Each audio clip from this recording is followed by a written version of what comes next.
नमस्कार, मैं मेघा हिंदुस्तानी स्वागत करती हूँ आपका माटी के लाल पर। भारतीय जनता पार्टी के खुद के एक केंद्रीय मंत्री ने बगावत कर दी है। अब आप सोचेंगे कि फर्जी खबर है भाई, किसने बगावत कर दी? अब मुझे बताइए जरा कि बीजेपी के ही नेता अगर बजट पर सवाल खड़े कर दे और न केवल सवाल बल्कि एक चिट्ठी भी निर्मला सीतारमन को बतौर वित्त मंत्री पकड़ा दे और कहे कि आपने जो बजट में ये चीज प्रावधान डाली है वो गलत है और इसको वापस ले ले, तो इसे बगावत नहीं तो और क्या कहेंगे? जब बीजेपी खुद स्टैंड नहीं ले रही अपनी पार्टी के लिए तो इसका तो मतलब यही है ना कि बीजेपी को उसके खुद के मंत्री खटक रहे हैं, मंत्रियों द्वारा बनाया गया बजट रास नहीं आया। प्रधानमंत्री एक तरफ अनुराग ठाकुर जैसे पूर्व केंद्रीय मंत्रियों के समर्थन करते हुए नजर आते हैं, उनके जो बोल है जो काफी विवादित है उसका समर्थन करते हुए नजर आते हैं, और दूसरी तरफ खुद एक केंद्रीय मंत्री बीजेपी के बजट पर सवाल खड़े करते हैं और एक चिट्ठी भी लिख देते हैं। क्या है पूरा मामला, कौन है मंत्री, विस्तार से आपको बताते हैं। देखिए, डी मुत्तुकृष्णन ये एक फाइनेंस प्लानर है, इन्होंने ट्वीट किया है, there are reports on social media that Nitin Gadkari has asked for removing of GST on health and life insurance premiums. Nitin Gadkari has been an excellent performer. Looks like he's a man with empathy too. Let us hope Narendra Modi and Nirmala Sitharaman at least listen to their own colleague. तो लिखा है कि नितिन गडकरी के बारे में report कुछ उड़ रही है और इन रिपोर्टों में बात कही जा रही है कि नितिन गडकरी ने ये मांग की है कि हेल्थ एंड लाइफ इंश्योरेंस पर जीएसटी को वापस ले लिया जाए और इसे खारिज करके शून्य कर दिया जाए।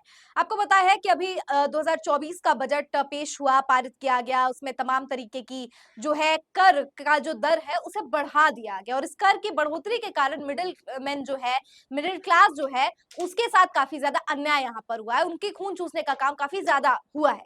और इसी को लेकर अगर आप सोचिए कि एक हेल्थ इंश्योरेंस, लाइफ इंश्योरेंस, इन सब चीजों पे भी अगर जीएसटी लग रहा है तो आम आदमी जाए तो जाए कहाँ? अब इसी को लेकर नितिन गडकरी ने भी पलटवार किया है और ये बात कही है। और अगर ये खबर सच है, जैसे मुथु कृष्णन ये दावा कर रहे हैं कि उन्हें सोशल मीडिया के हवाले से खबर चल रही है और जाहिर तौर पर सोशल मीडिया पर एक आंधी सी आ गई है नितिन गडकरी के नाम को लेकर, लोग चर्चा कर रहे हैं, लोग ट्वीट्स कर रहे हैं, अपने बयान दे रहे हैं, टिप्पणी कर रहे हैं कि क्या सचमुच इस तरीके की खबर जो है वो सच है। तो चलिए इसको लेकर क्या अलग अलग ट्वीट्स आपको बताती हूँ।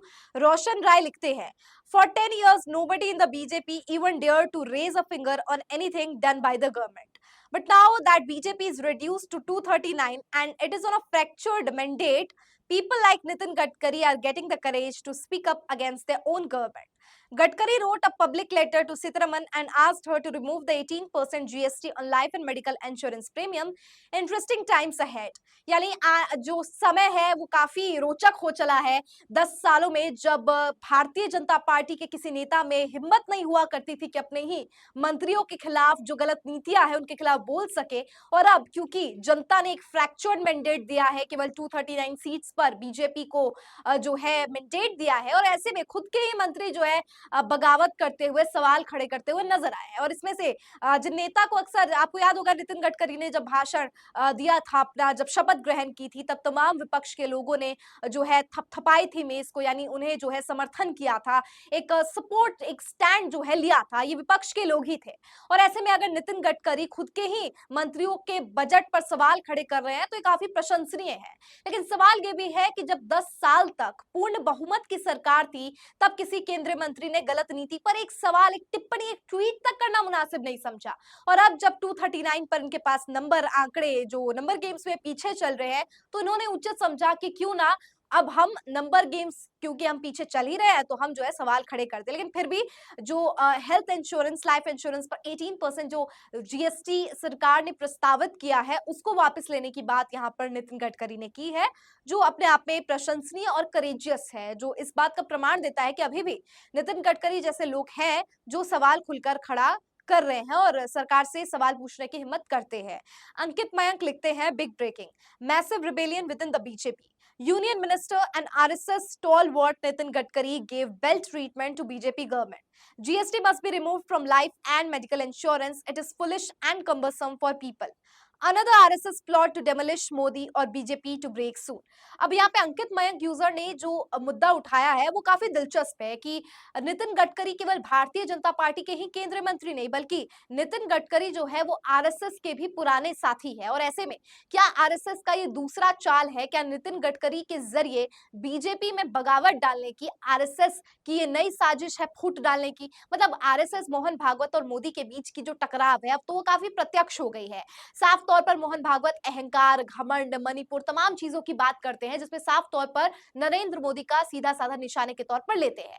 और अब आरएसएस के एक और साथी नितिन गडकरी अगर हमलावर हो रहे हैं, पलटवार कर रहे हैं और बेल्ट ट्रीटमेंट लिखा गया है अगर दे रहे हैं सरकार को, तो इसे साफ समझ आता है कि निर्मला सीतारमन को लेकर दोस्तों किस तरीके का रुख जो है खुद के मंत्री अपना रहे हैं। और अगर भारतीय जनता पार्टी के खुद के मंत्री इस तरीके का रुख अपना रहे हैं तो कितनी मेजर प्रॉब्लम इस बजट में होगी। जो life and insurance, medical insurance तक पर 18% जीएसटी लगा रहा है, उस बजट में आम आदमी के लिए क्या ही उम्मीद की जा सकती है। खैर, नितिन गडकरी की बात आई ही है तो एक ट्वीट आपको पुराना पढ़ा दूं। मतलब ट्वीट तो नया है लेकिन नितिन गडकरी की एक पुरानी बातों पर जिक्र किया गया है तो आप इससे समझ पाएंगे कि आखिर नितिन गडकरी जैसे मिनिस्टर्स क्यों बीजेपी में जरूरी है। और जो लोग क्वेश्चन करते हैं कि नितिन गडकरी जब शपथ ले रहे थे तो आखिर क्यों मेज थपथपाने का काम विपक्षियों ने किया था, तो इनका उन लोगों को ये जवाब है। देखिए, पुष्पेंद्र सिंह यूजर लिखते हैं सोशल मीडिया पर, there is no toll fee payable at any toll booth within 60 km from your home. For this, you have to pass through your Aadhaar card. This is the order of the central government. Why Narendra Modi ji, other ministers are not learning from Nitin Gadkari ji? अब यहाँ पर नितिन गडकरी क्या कह रहे हैं? देखिए, नितिन गडकरी कह रहे हैं कि यदि 60 किलोमीटर से कम दूरी पर टोल आता है तो आप टोल टैक्स मत दीजिए, ये अवैध है। यानी टोल टैक्स 60 किलोमीटर के अंदर अंदर आ रहा है तो आप वो नहीं देना, आपको मतलब आपके लिए बाध्य नहीं है वो देना, उल्टा ये इलीगल है। और ऐसे में अगर लिया जाता है टोल तो दैट इज ऑल्सो इलीगल। तो यहाँ पे सवाल खड़े हो रहे हैं कि आखिर प्रधानमंत्री मोदी और इनके भारतीय जनता पार्टी के लोग नितिन गडकरी से सबक क्यों नहीं लेते? नितिन गडकरी वो शख्स है दोस्तों जो बीजेपी में रहने के बावजूद बीजेपी से सवाल करने का दमखम पहले से ही रखते हैं।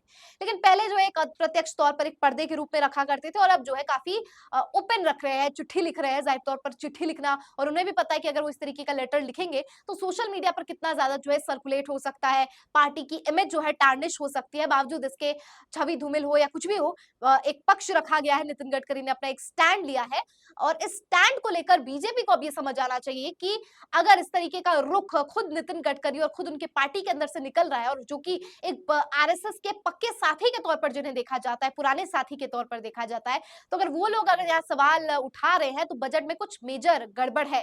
और इस मेजर गड़बड़ को आप सुधार कीजिए ताकि आम जनता के लिए काफी जो है नुकसानदायक न हो के बल्कि आरामदेह हो सके और जनता जो है आपकी सरकार पर एक भरोसा सा जता सके, जो सरकार से बिल्कुल भरोसा उठ सा गया है।